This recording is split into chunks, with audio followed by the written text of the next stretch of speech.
आप सभी का स्वागत है। आज अपने क्लास 12 में साइंस में बायोलॉजिकल लेसन नंबर 11 जिसका पार्ट 10 पढ़ेंगे। लास्ट वीडियो में अपने इसके पार्ट 9 में शर्करा विघटन के कुछ पथों के बारे में पढ़ा, जिसमें अपने फर्स्ट था हेक्सोज मोनोफास्फेट पथ या पेंटोज फास्फेट पथ। तो जैसे ही ऑक्सीजन की उपस्थिति में ऊर्जा का निर्माण कैसे होता है, जिसमें ग्लूकोज का पूर्ण ऑक्सीकरण नहीं होता, तो अपने उसमें कौन कौन सी अन्य पथ होते हैं उनके बारे में पढ़ा, जिसमें हेक्सोज मोनोफास्फेट पथ और पेंटोज फास्फेट पथ के बारे में अपने लास्ट वीडियो में कंप्लीट किया था। आज इस वीडियो में अपने सेकंड है शर्करा के विघटन का एंटनर-डियोडोरोफ पथ, जिसका नाम क्या है, एंटनर-डियोडोरोफ पथ। इसमें क्या होता है, यह पथ मुख्यतः कुछ जीवाणुओं में पाया जाता है। डियोडोरोफ पथ किसमें, यह पथ कुछ जीवाणुओं में पाया जाता है, कुछ जीवाणुओं में पाया जाता है।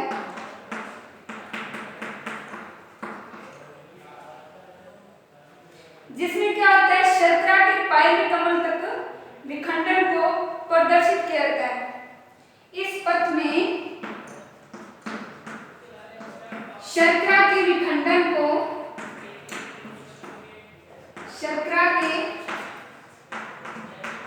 विखंडन को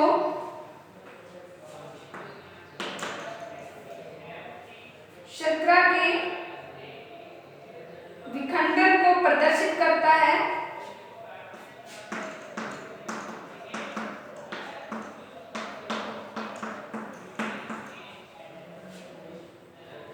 इस पथ में बनने वाले मध्यवर्ती पदार्थ, इस पथ में बनने वाले मध्यवर्ती पदार्थ, बनने वाले मध्यवर्ती पदार्थ कौन कौन से होते हैं, सामान्य ग्लाइकोलाइसिस में निर्मित पदार्थों से भिन्न होते हैं। पदार्थ सामान्य ग्लाइकोलाइसिस में निर्मित, ग्लाइकोलाइसिस में, ग्लाइकोलाइसिस में निर्मित पदार्थों से भिन्न होते हैं, निर्मित पदार्थों से भिन्न होते हैं। तो इसमें जो भी शर्करा का विघटन होता है, तो उसमें क्या मध्यवर्ती पदार्थ होता है, जो वह से ग्लाइकोलाइसिस में जो क्रिया होती है उनसे बनने वाले पदार्थों से ये भिन्न होते हैं। इस पथ का सर्वप्रथम अध्ययन कौन से जीवाणु, स्यूडोमोनास जीवाणु में किया गया। इस पथ का अध्ययन, इस पथ का अध्ययन स्यूडोमोनास जीवाणु में किया गया, स्यूडोमोनास जीवाणु में किया गया। तो ये शर्करा विघटन का एंटनर-डियोडोरोफ पथ है, जिसमें क्या वो शॉर्ट में बताया गया कि इसमें मध्यवर्ती पदार्थ है वो ग्लाइकोलाइसिस में निर्मित होता है और यह कुछ जीवाणुओं में पथ पाया जाता है। और सबसे पहले कौन से जीवाणु, स्यूडोमोनास जीवाणु में इसकी खोज की गई थी। अब इसके बाद में है श्वसन क्रिया में जो श्वसन आधार होते हैं, यानी श्वसन क्रिया करने वाले जो प्रमुख कारक हैं, उनमें क्या संबंध है उसे अपने पढ़ेंगे। श्वसन क्रिया में श्वसन आधारों में अंतर संबंध, श्वसन क्रिया में श्वसन आधारों में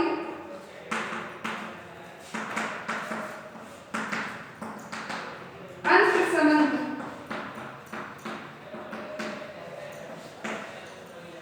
श्वसन आधारों में अंतर संबंध क्या है,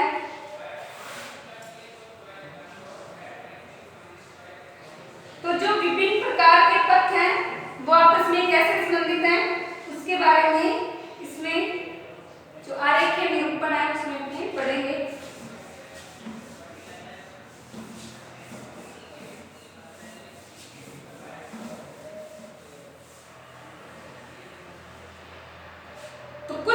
जीवों में तो वसा के गठन से ऊर्जा प्राप्त होती है, कुछ में कार्बोहाइड्रेट का उपयोग ऊर्जा के रूप में किया जाता है, कईयों में प्रोटीन का उपयोग ऊर्जा के रूप में होता है। तो ये सभी पदार्थ क्या करते हैं, ऊर्जा का निर्माण करते हैं। तो किस प्रकार ऊर्जा बनाते हैं वो एक दूसरे से संबंधित कैसे हैं उसे पढ़ेंगे। तो यहाँ एक तरफ अपने वसा, कार्बोहाइड्रेट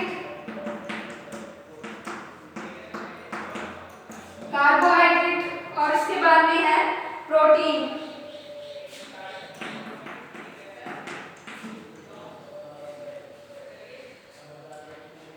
वसा है जब ये कोशिका द्रव्य में, ये ऊपर वाली सारी क्रिया यहाँ पर नोट करते हैं, ये कोशिका द्रव्य में संपन्न होंगी, कोशिका द्रव्य में ये सारी क्रियाएं होंगी। तो कोशिका द्रव्य में कौन कौन सी क्रिया होगी, इनका अपघटन। जैसे वसा है ये किसमें बदलती है, वसीय अम्ल में, वसा वसीय अम्ल बनाएगी। और जो कार्बोहाइड्रेट है ये ग्लूकोज, और ग्लूकोज का ग्लाइकोलाइसिस होता है, क्या बनता है, पायरुविक अम्ल। कार्बोहाइड्रेट ग्लूकोज में बदलती है और ग्लूकोज का क्या होता है, ग्लाइकोलाइसिस। और ग्लाइकोलाइसिस होने पर कौन से अम्ल बनते हैं, पायरुविक अम्ल बनता है,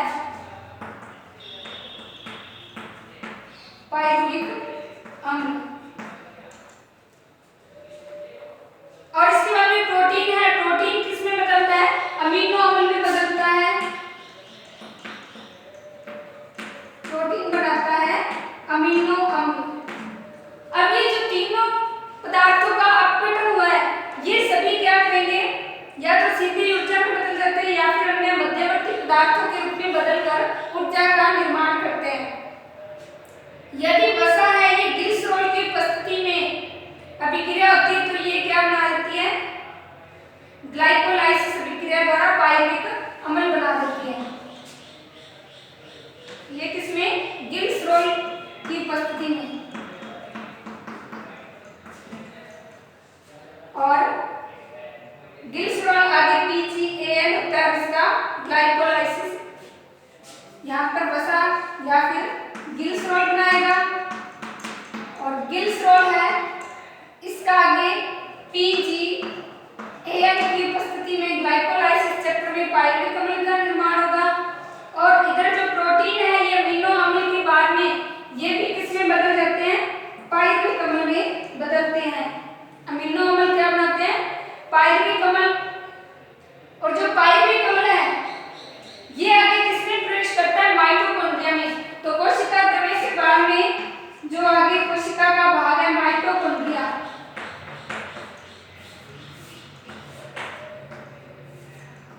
माइटोकॉन्ड्रिया। तो माइटोकॉन्ड्रिया में क्या होता है, पायरुविक अम्ल है ये ऊर्जा बनाने का कार्य करता है। अब पायरुविक अम्ल है ये किसमें, एसिटिल कोएंजाइम A में बदल जाता है, एसिटिल कोएंजाइम A। या फिर वसीय अम्ल है ये भी किसमें बदल जाते हैं, एसिटिल कोएंजाइम A में बदल जाते हैं। और जो अमीनो अम्ल है, अमीनो अम्ल भी किसमें बदलते हैं, एसिटिल कोएंजाइम A में बदलते हैं।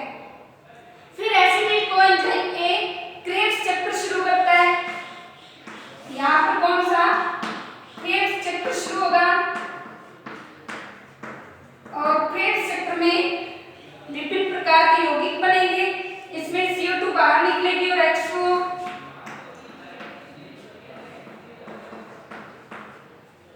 क्रेब्स चक्र के बाद में कौन सी ऊर्जा, NADH और FADH बनते हैं।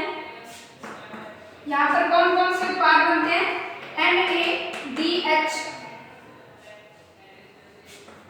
और H+ तथा दूसरा कौन सा, FADH और H+।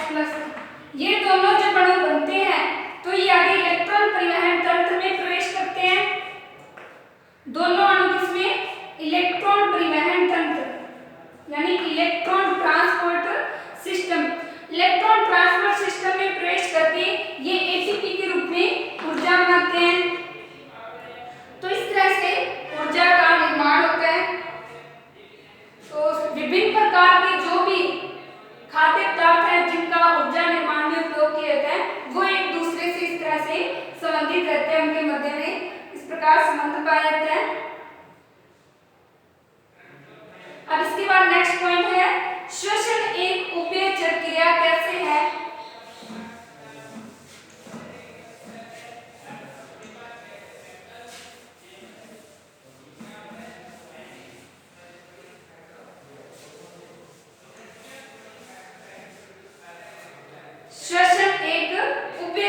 है।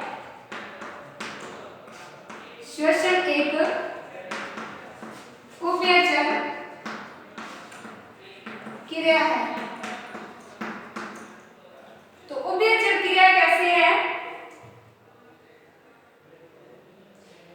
क्योंकि इसमें कार्बनिक पदार्थों के विघटन की क्रिया उपचयन तथा संश्लेषण की प्रक्रिया उपचय होती है। क्योंकि क्या होता है, जीवधारियों में कार्बनिक पदार्थों के, जैसे कौन कौन से कार्बनिक पदार्थ, कार्बोहाइड्रेट, वसा, प्रोटीन्स, तो इन कार्बनिक पदार्थों के विघटन की क्रिया उपचयन, कार्बनिक पदार्थ के विघटन की क्रिया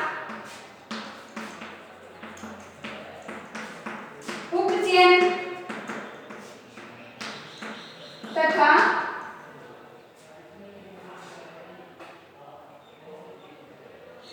संश्लेषण की प्रक्रिया उपचय कहलाती है। तथा संश्लेषण की प्रक्रिया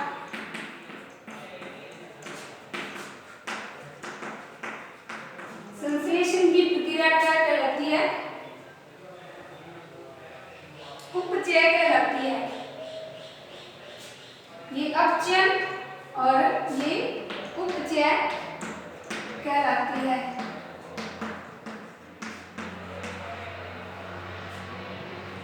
इस प्रकार श्वसन के पथ में अपचय और उपचय दोनों प्रक्रियाएं होती हैं।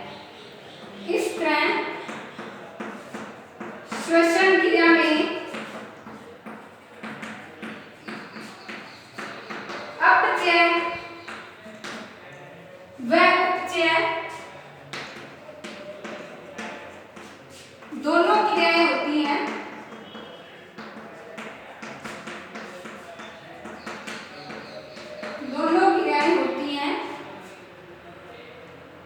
इसलिए श्वसन को उभयचर क्रिया कहा जाता है।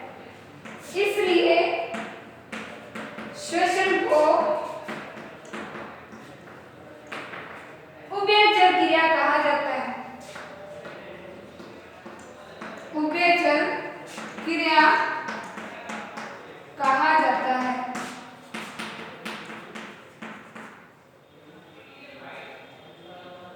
तो ये श्वसन है जो उभयचर क्रिया क्यों कहलाती है, इसके बारे में लिखा।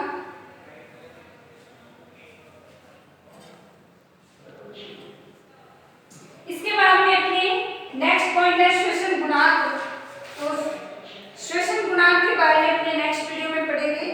तो इस वीडियो में आपको जितना आज पढ़ाया, जैसे एंटोना-डियोडोरोफ पथ कौन सा है, उसके बाद में श्वसन के जो क्रियाधार हैं जैसे प्रोटीन, कार्बोहाइड्रेट, वसा, ये आपस में किस प्रकार से संबंधित हैं और कौन कौन से उत्पाद में बदलते हैं और लास्ट में इनसे ऊर्जा कैसे बनती है, उनमें आपस में संबंध अपने पढ़ा। फिर इसके बाद में अपने श्वसन